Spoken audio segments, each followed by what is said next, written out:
আসসালামু আলাইকুম গাইস, আশা করি সকলে ভালো আছেন। Welcome to my another blog. আজকের নিউ ব্লগটি হচ্ছে আপনাদের খাজানগর কবুরহাট মাদ্রাসা পাড়া হচ্ছে একটি একটি নার্সারিতে আপনাদেরকে নিয়ে যাবো। সম্পূর্ণ ভিডিওটি না টেনে দেখবেন। চলেন, লেটস গো। আমরা এখন গেটের ভিতরে প্রবেশ করব, আপনাদেরকে দেখাবো কত ধরনের গাছ আছে, সব আপনাদেরকে দেখাবো। চলেন যাওয়া যাক, আসেন। এই আসেন, এটা পেয়ারা গাছ, দেখেন কত সুন্দর সুন্দর গাছ। দেখতে থাকুন গাছগুলো আপনাদের। এইটা এই চটকা গাছ, হ্যাঁ, এটার নাম চটকা গাছ।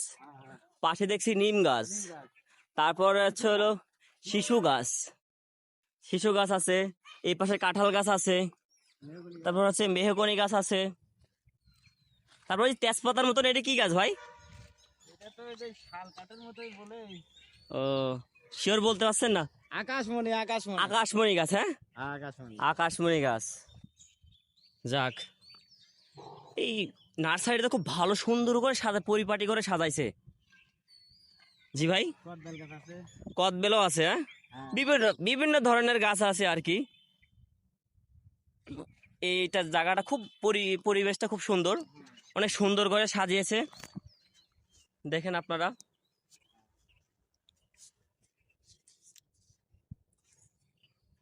ওই পাশে দেখছি গেটের ওই পাশে ফুল গাছ লাগাচ্ছে মনে হচ্ছে।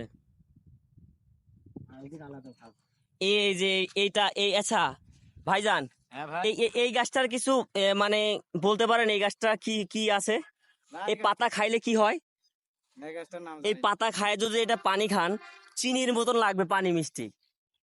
আপনার দরকার হয় একটা পাতা ছিঁড়ে নিয়ে পানি খায় দেখেন। আমি আমি এটা আমার বাসায় এই গাছটা ছিল।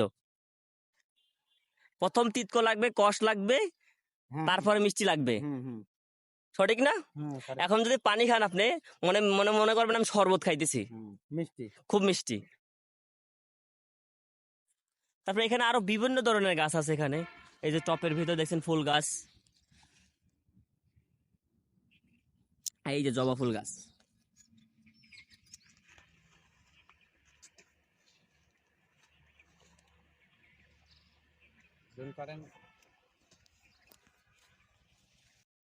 আমরা এত প্রচন্ড গরমে আর হচ্ছিল থাকতে পারছি না। আপনাদেরকে যথেষ্ট পরিমাণ আপনাদেরকে দেখানোর চেষ্টা করলাম। যদি ভিডিওটি ভালো লাগে সম্পূর্ণ লাইক কমেন্ট শেয়ার করবেন। ধন্যবাদ, আসসালামু আলাইকুম।